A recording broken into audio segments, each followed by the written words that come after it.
Well, boys, round 22 of the Premier League coming up for everyone's viewing pleasure this weekend. Let's get into it. My name's James. I support Arsenal. That guy up top, that is Brad. He supports Chelsea. Down below, that's Sean. He supports Tottenham Hotspurs. He's given up on the Green Bay Packers. Gentlemen, how are we doing? Good evening. I'm good. I'm doing great. I'm doing great. Fresh off the North London Derby win. Like, we're feeling great, dude. Feeling great. That almost made me spit water out. That was funny. Yeah, that big North London Derby win for Spurs, right? Yeah. Oh, yeah. Yeah. Okay, just making sure we got that right. Thanks for tuning in. We're really glad you guys are listening. Yeah, that North London Derby that's in the future, but also in the past and things like that. Sure, that you're playing while you're listening. Like you have us on mute so you can see our facial reactions and pretend we're like live commentating the game. Brad's release is Friday. This one comes out on Friday, Brad. Rewatch it while you listen to us talk about the North London Derby and see if we were right. I tried to sneak that past James, and nothing gets past the host. Literally, we just maybe 15 minutes ago, we're talking in the last podcast about how if you turn on the North London Derby now, we were previewing it in the review episode, and I said you'll be 24 minutes into the North London Derby when you're listening to this part of the podcast. This guy, do it again. Yeah, cue it listen up. to it twice. Watch it again. Listen to both. Hold on. We'll just fix this. We'll fix this in post-production. Don't worry. It's fine. Yeah. This part will come out. We'll get I got the intern on it. I've already texted him right now. Got it. Perfect. All right. This is our preview of round 22. If you're new here, if you just stumbled across us, if you're returning but not yet subscribed, hit that sub notification bell, hit the sub button, ring the sub notification bell. If you're on Spotify, 5-star review, comment, whatever Spotify allows, hit the share button, share this with a friend. It does help us out tremendously. And at the end, we'll be talking about our picks. So if you want to get in on picking, like some of our community members do, you can do that through our Discord, which is linked in the description of this video or podcast for you. And you'll be able to join us on Discord to get your picks in. But round 22, 10 games across 3 days. It's Saturday, Sunday, Monday. We got the one Monday game. Now, normally when I say that, I'm like, the best game is last, and we'll talk about the last game. But actually, this week, we're talking about the first game first. We've got from St. James's Park, Newcastle hosting Bournemouth, upstart Bournemouth. James's normal gonna get relegated Bournemouth is having a phenomenal season. And so this is Newcastle versus Bournemouth. Boys, what do we think? How we read this game?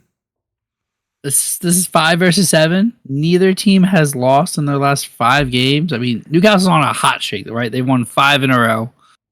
6 if we include the FA Cup, demolishing of whatever League 2 team, League 1 team they played. 7 if you count their victory in the game against Wolves at St. James's Park from round 21.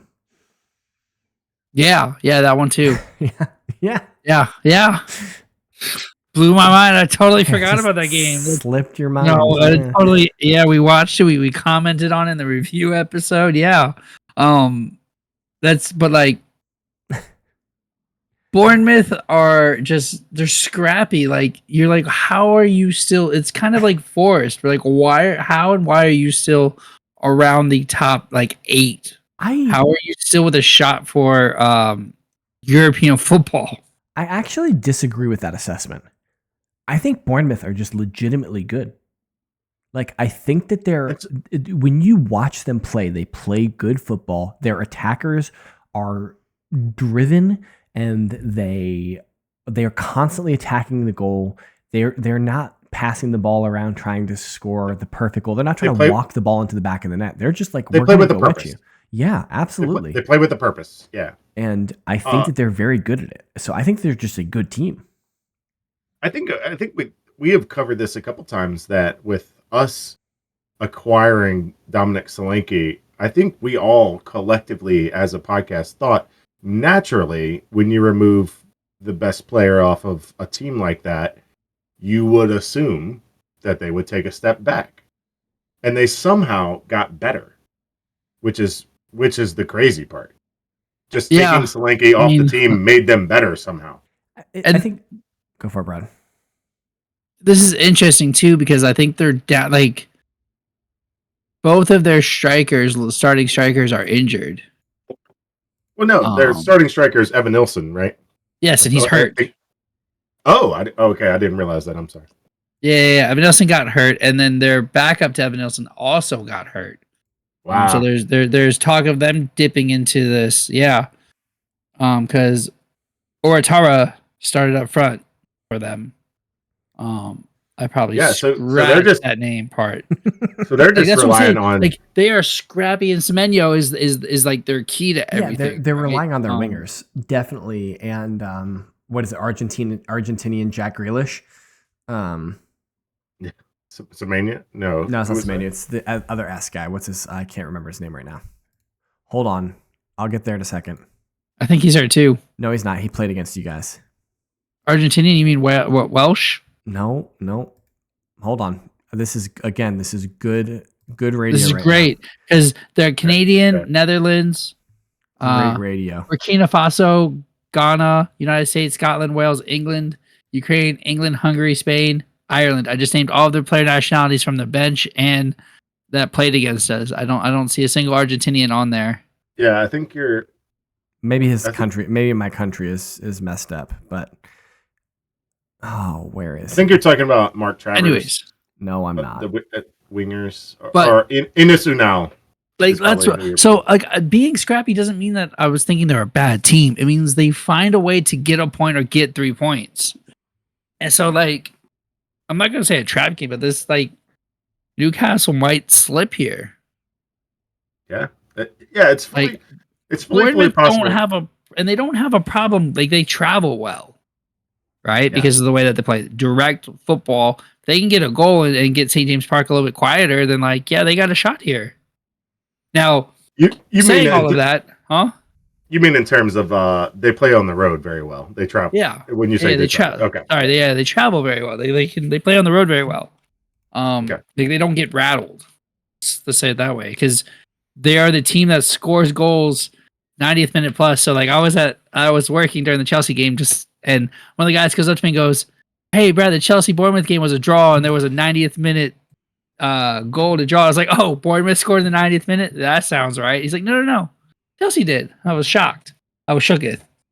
But like I'm saying all of that, and Newcastle is probably going to win this game like 3-1 or something like that because they've just been on fire. They've figured out whatever it is was going on at the beginning of the year.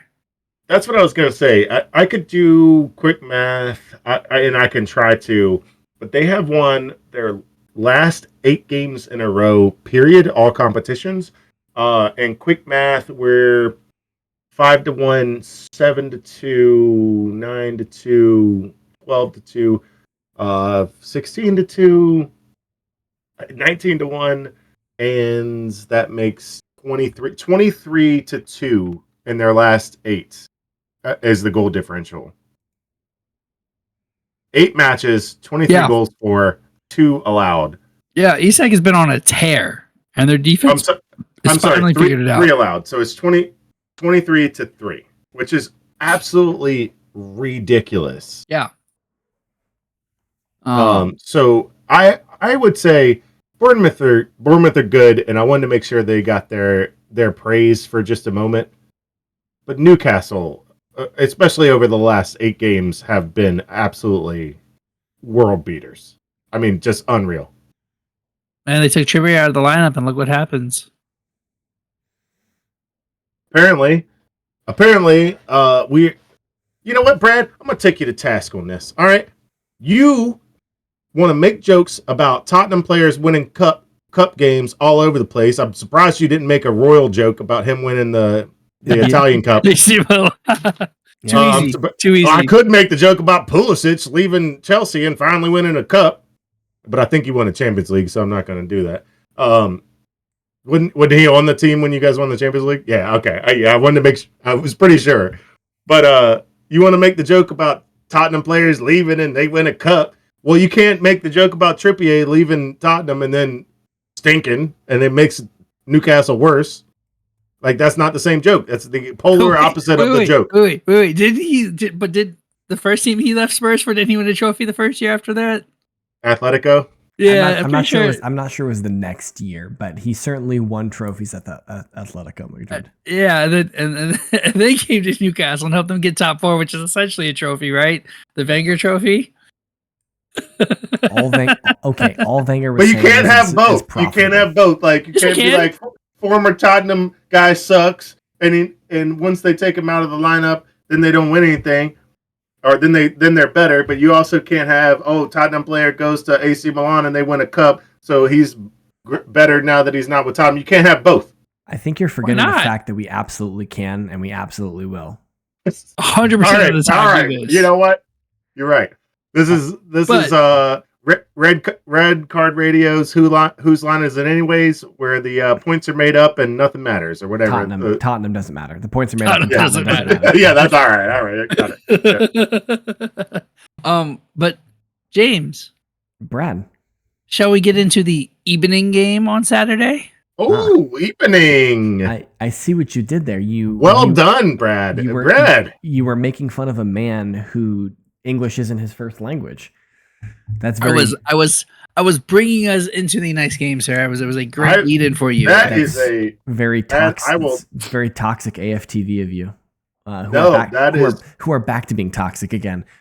Anyway, Arsenal, Aston Villa. Top level segue, by the way, Brad. Arsenal, I can't give him enough praise. It was okay. It was a great thing. I knew where he was going with it before he said it. So to be fair, I was pretty sure that's what you were saying. You had that sly look on your face. Of course I did. I've known you for too long. I know, right? Arsenal, Aston Villa from the Emirates. This is a difficult game for sure. Aston Villa are always a good team. Unai Emery is always cooking something up against us specifically. Now we did win the away fixture at Villa Park, and so that does give me some hope, perhaps, assuming we didn't have 1,000 injuries against Tottenham. Our squad is looking fairly stable right now, obviously missing Saka and everything like that. But I'm cautiously optimistic. I'm not sure what's coming in the midweek after this. I don't know if it's Champions League coming up. I'm just going to look real quick, but if it is Champions League coming up after this, while you're looking, I will just tell you that Aston Villa are coming in with Pau Torres injured, John McGinn injured, neither one going to be ready back. It is. It looks like John Duran is going to be back off the suspension. I believe that's the case. And then Emi Martinez picked up a knock, not 100%. Should be back for the game? ? So but that is in question because he picked up a knock and he'll be back. He may play, but not 100%. So those are. I skipped over Ross Barkley and Santos Silva. Like those aren't huge names for them. They are like depth pieces, but like McGinn, Torres, and Emmy are big if they can't play. And Torres and McGinn are not playing on the weekend. They are not slated to be back. I did check, and Villa have midweek Champions League after this match. And they're traveling. Yeah, they got to go all the way to Monaco. Yeah. They got to travel down to the Principality of Monaco. Wow. Big trip. Maybe they'll run into Lando Norris. 3-hour flight. Max Verstappen won there in Monaco. I anticipate Arsenal should win this game. Arsenal should win this game. If Arsenal want to win the title and fight Liverpool for the title, they have to win this game. Because Liverpool have a tricky trip to Brentford. We all kind of agree that Brentford is not an easy place to go. Like it's like Thomas Frank always has that team. City today. Sorry, my face was confused because I was like, wait, didn't they just play it? No, it was City that drew Brentford. Yeah. And so if and City Brentford had a chance to win that, and Nathan Ake at the back post for whatever reason. I don't know why he was there, but he happened to be in the right place, right time to head it out. But Brentford should have won that. Yeah. So I'm just saying, if Brentford, Thomas Frank cooks something up for Liverpool, Arsenal get a win against Villa, like the title race is looking quite close. And of course, Tamzid will remind us that there is no title race until March. And maybe he's correct, but you got to try and pick up all the points you can. And Arsenal desperately have to beat Villa if they want to stay relevant in the title race. So I haven't heard title race from you in a while. Wow. Liverpool keep drawing. Now, of course, again, my calculus has changed if Arsenal lose to Spurs in the North London derby. So like this point is moot. This point is moot if that has happened. It's only fair if I brought up the injuries on the other side to bring up your injuries because we got quite a few. You got some. It's not just you have a few, a lot in it. You have the majority in a very deep position. You have Ben White, Tomiyasu, and Calafiori. Calafiori, which is 75% to play, so he's probably available if needed. Might be on the bench kind of situation. Sure, yeah. But Ben White he's ruled out. Saka done till March, end of March is what it looks like. It seems like early March at the earliest, probably late March. And the problem with Saka being out is your natural replacement. I would imagine is you would swap in Wary out there. Yeah, and he's also injured. Yeah, Ethan Winieri plays a multitude of positions for us at the moment. But he's the malleable one. He's the one you can kind of put anywhere just to get him on the field. Yes, and that's what Arteta had been doing. Yeah, so you're probably playing Trossard, I would imagine, is what you're doing, or Martinelli on the other side is probably what you're doing, some combination of that. Well, it gets muddied for the fact that Gabriel Jesus just did his ACL, and so now Jesus is done for the next 9 months. And so you got to go with the front three of like Trossard, Martinelli, Havertz, and like figure out how that works out. Yeah, it's probably Havertz down the middle, Trossard on the left, Martinelli on the right would be my guess. But Martinelli and Trossard probably will swap depending, like they'll swap mid game depending on what matchups. Matchups and like what they want to attack and things like that. Yeah. And so. Yeah, we have a lot of injury. This is your biggest nightmare. Like you've been saying for a couple of years, like if Saka gets injured, we're screwed. Well, like you've been saying that for a while. Yeah, the problem to me is that we loaned out Reece Nelson to Fulham, who would have been a kind of a like for like sub, and then we signed Sterling, who has been underwhelming. Oh, I forgot about Sterling. And the thing about I guess you put Sterling there. Yeah, the thing about Sterling is he hasn't been a bad signing per se because Chelsea's paying his wages, and so in terms of having him on the bench and having Chelsea pay most of his wages seems pretty okay, and also pretty humorous. But so he's not a bad option to have if Chelsea's paying for him. So. I actually forgot about that. You probably aren't playing Martinelli and Trossard. You're probably just playing Sterling on the right. Maybe he can and he hasn't. Well, he played in the FA Cup and he played fairly well in the FA Cup after he came on for Jesus after Jesus was injured, and he played fairly well in the FA Cup. But the thing about Raheem Sterling is like if he gets going and he starts scoring goals, like if he gets hot, he could be an important player for the second half of the season. When's the last time he gets hot? When's the last time he got hot? Well, 2 years ago he was Chelsea's best player. Like in 2 years ago it was like you'd watch them and be like, man, Chelsea's bad. Oh, Sterling has saved them. And you're like, and we talked about this and we're like, Sterling is your best player, but he's being phased out. I don't remember that. Oh, I don't remember that. I remember having this conversation. I remember that. Yeah. And I would always comment. I'd be like, I watch Sterling. I don't think he's good. And then he just does something and he's your best player. And so, but that was 2 years ago or a year and a half ago, I should say. And who knows what Sterling's been up to. He didn't do anything last year. He didn't play at all last year. And so I don't know. I think He's think also 30. Arsenal should win. I think Arsenal should win. But Aston Villa are a very good team. They are very well coached. They've got good players, and certainly they have the ability to hurt us. But that being said, I think Arsenal should win.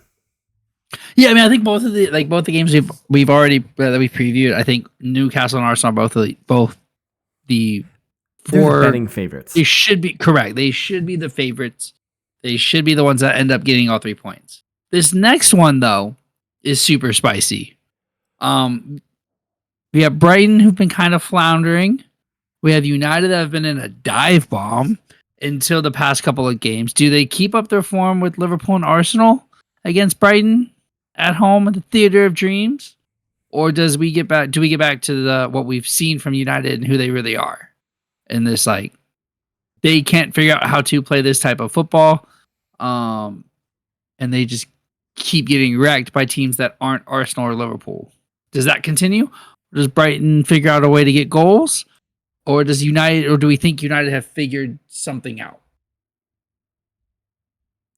As the resident United apologist for this podcast, I am unwilling to assume that Manchester United have figured anything out at this point, and I just assume that they play up to their opponents or play down to their opponents depending on who they are. And I assume that Bruno Fernandes will do something stupid here, get sent off, and he'll make some rash challenge and then yell at the referee and get sent off, and then United will lose the game. There's just something intrinsically wrong with this Manchester United team this year. There's just too much cancer that needs to be cut out, and they desperately need to clear the squad out. But I'm not sure that they have the PSR flexibility to do it over the summer. And yeah, I just assume Manchester United are going to lose this game. Yeah, I mean, I think it's an interesting game. I think this is probably the game that's closest to a draw. I wouldn't be surprised if one team makes it at the end, but I think this is like a 1-1 or maybe like a 2-1 because Brighton's at home. Like, I'm not mad at Brighton. I think Brighton probably... Away. Huh? Brighton's away. Oh, Brighton's away. Sorry. Yeah, you're right. Sorry. I mean, it's humorous. So it's probably 1-1. It's humorous you said that because Brighton have drawn 4 out of their last 5 as we're recording this. Obviously, we don't know what happened in the Brighton Ipswich game, but they are obviously on a drawing streak. So yes. Interestingly enough, with 4 draws, they have the same number of points the last 5 as United do with 3 losses. So you guys remember? Wait, what? There's 5 point. What? Oh yeah. Do you guys remember? It was probably, I guess, about 5 to 6 weeks ago when United fired Ten Hag, and we were discussing in earnest if we were putting our United hats on, like if we were United fans, and we bring in Jurgen Klopp, Jose Mourinho, like one of these like big Nick Conte, like, and then give them full reign. I remember asking Tamzid, how many of the players on the current roster are there in 3 years' time after Klopp takes over or Jose Mourinho when they're given full reign, right? Like, this isn't like a Jose Mourinho at Tottenham situation where Levy's like, nah, we can't do that. Eric Dyer's staying. Unfortunately, unlimited money, unlimited everything. Who is still at the team? Who is still at the team? No restrictions. Tamsy's answer that I agree with was nobody. There is no one on this roster that is good enough to win the Premier League, and I agree with that. I'm not willing to write off Kobe Mainu yet, Jallo yet, Garnacho yet. The problem with Garnacho is he needs to have like an attitude adjustment, and he needs to like, if Garnacho had the work rate that Martinelli has, then I think he could be a demon. But like some of these young players like Amad Jallo, and there's a Champions League winner on this roster, bro. Okay. I mean, you can't win the Premier League. 36 years old. I will defend Mason Mount. I do enjoy a good Mason Mount redemption arc as long as it doesn't come with Manchester United winning anything. Yeah, but you're telling me Jurgen Klopp comes into the roster, comes in examines the roster and he's like, "Oh yeah, Mason Mount, got to keep him." No, Absolutely not. He's like, "This dude's ass. Get him out of here." I don't think he's. I don't think Mason Mount is on the first guy. Is he there 3 years later? Maybe. That's what I meant. Probably. 4 years down Probably. the road. That's what I meant. 4 years I'm saying down he's the road. probably Once still the there. project is done. I think he's I don't probably think so, still there. man. I don't think so. Dude. I think. Look, I think Yuri, Euro, and Delit on defense are the only two there because they have no wing backs. I forgot about Euro. He could be good. We don't know And yet. Delit is probably still there. Only off name recognition. I'd argue Mount is probably there. Manu is there. I will give credit where credit is due. I have given crap to Lisandro Martinez for being 5'9" or whatever he is, 5'8", or like being the shortest center back that I've ever seen. He is legitimately good. He is legitimately good. And in a 3-man backline, you can hide that. Yeah. Diallo is probably still there. I mean, I've counted 5. I don't think Garnacho's there. I think Garnacho's out.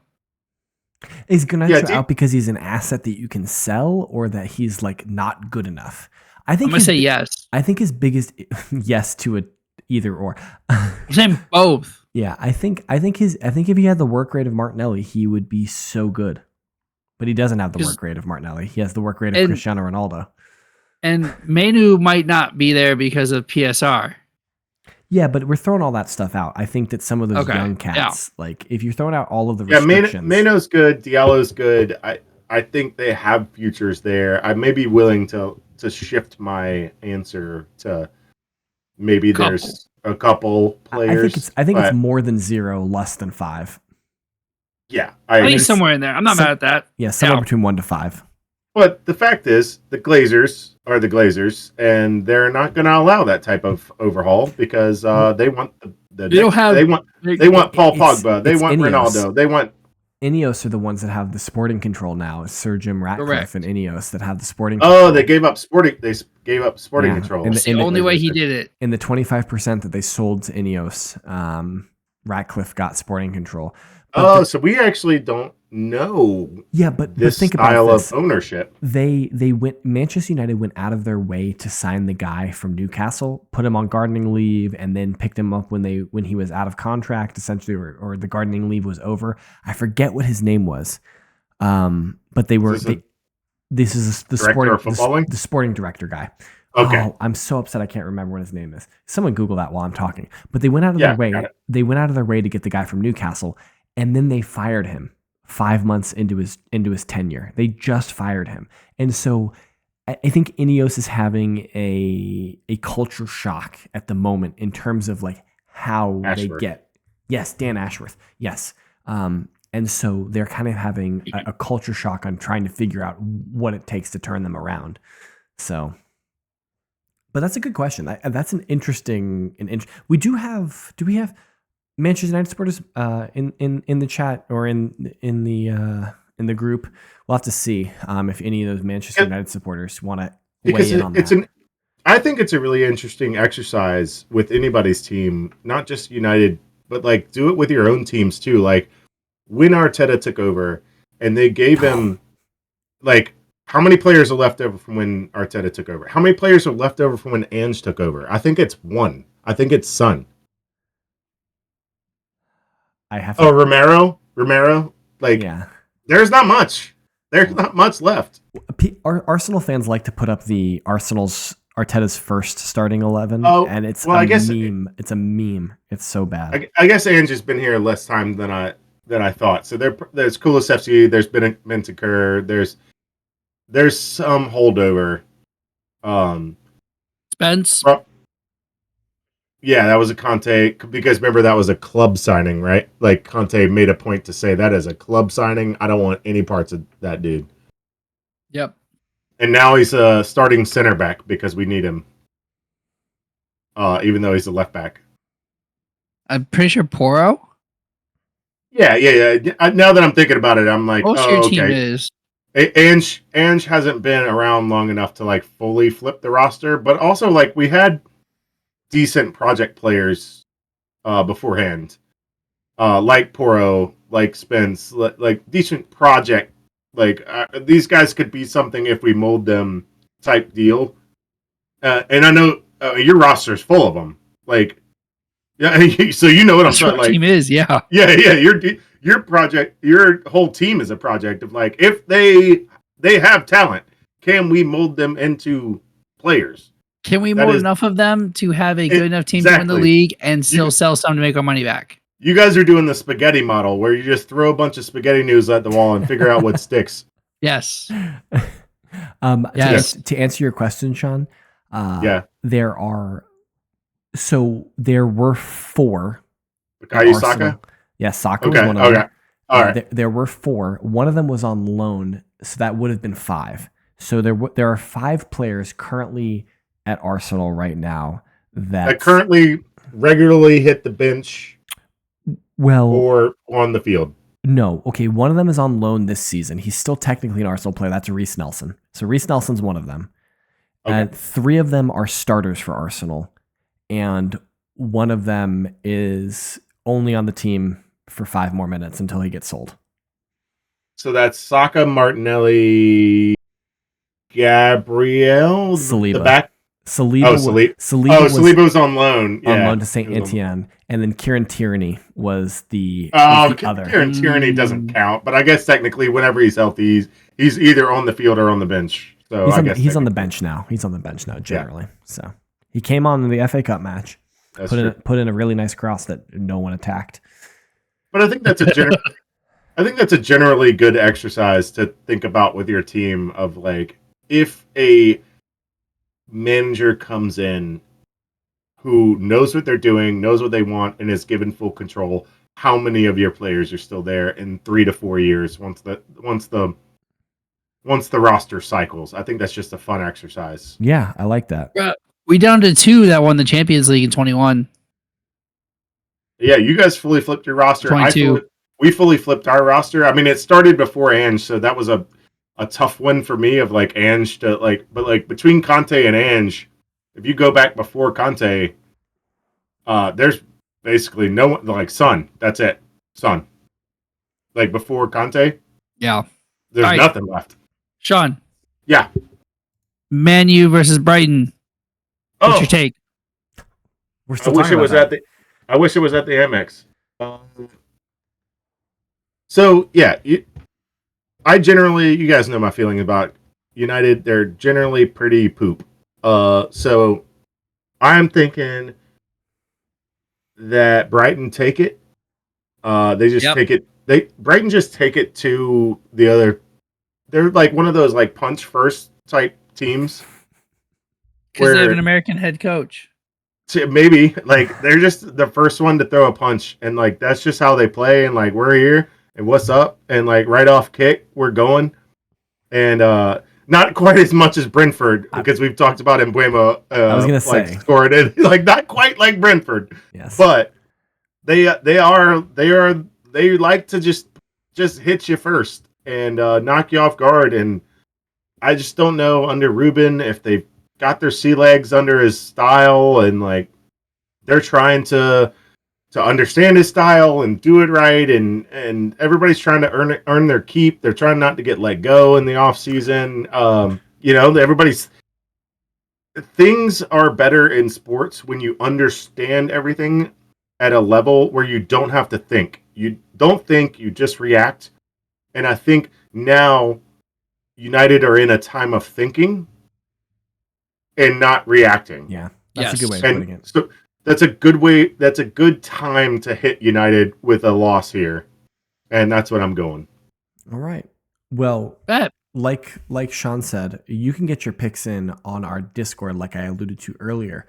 This brings us to the point in the podcast where we need to talk about picks that are on the books and how people do. We are only looking at round 20 because round 21 isn't completed by the time at the time of recording. It's completed for you guys at the time of listening, but we can't reconcile it while we're recording this. So we're only looking at round 20. We had some fairly high numbers this week. Coming in first place though is your boy Sean Stradamus. He picks up 7 correct responses. He was let down Hold on. Who did he have? Who did you have in the Arsenal Brighton match? Because right in your box it says City. So someone just double check who Sean had. No, for he Brighton. wrote City. I picked wrong. He wrote City. Oh, you picked City in your actual pick? Yeah. No. I got the pick wrong, but when I was doing picks, I incorrectly put City, which was also wrong because I picked Arsenal. So like it didn't matter that it said City. We just left it for the funsies. Okay. All right. Fair enough. Whatever. You still got 7 right. Brad and I both had 6.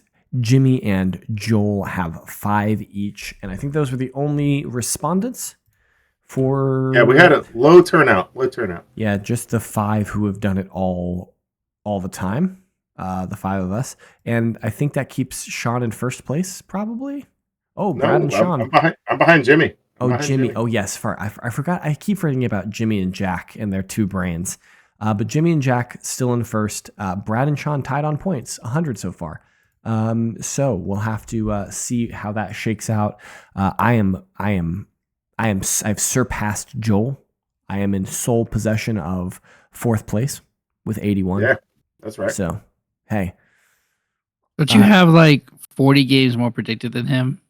Well, I like it. The game's predicted number is wrong. I'm gonna have to go back and look at every week and make sure that I get that right. So, you have at least a 1 week ahead of him, I think. Yeah, I think I have 11 more picked than him, or 21. I'm not sure what it is. And the only reason one of them is that he didn't pick was because he got his picks in late and he's honorable and didn't pick the game. He didn't like, oh, this is what I would have picked if I had picked it on time. He just didn't pick that game. So that's why he's 1 down on all of us. Okay. Yeah, but get your picks in our Discord. It's linked in the description of this video or podcast. Preview picks channel. You can get your picks in there, and we'll add you to the spreadsheet, and we can see how you do come the end of the season. And so, yeah, love to hear from you guys. I hope you guys enjoy some football this weekend. We will be back next week with your regularly scheduled programming, review, preview, all that good stuff. And until then, hit us up on social media. That guy up top is at KSBradG. Down below, that's Whiteheart_Sean. I am at James Tiffany. Collectively, we can be reached at redcard_radio. Hope you all had a good one. We will speak with you next time.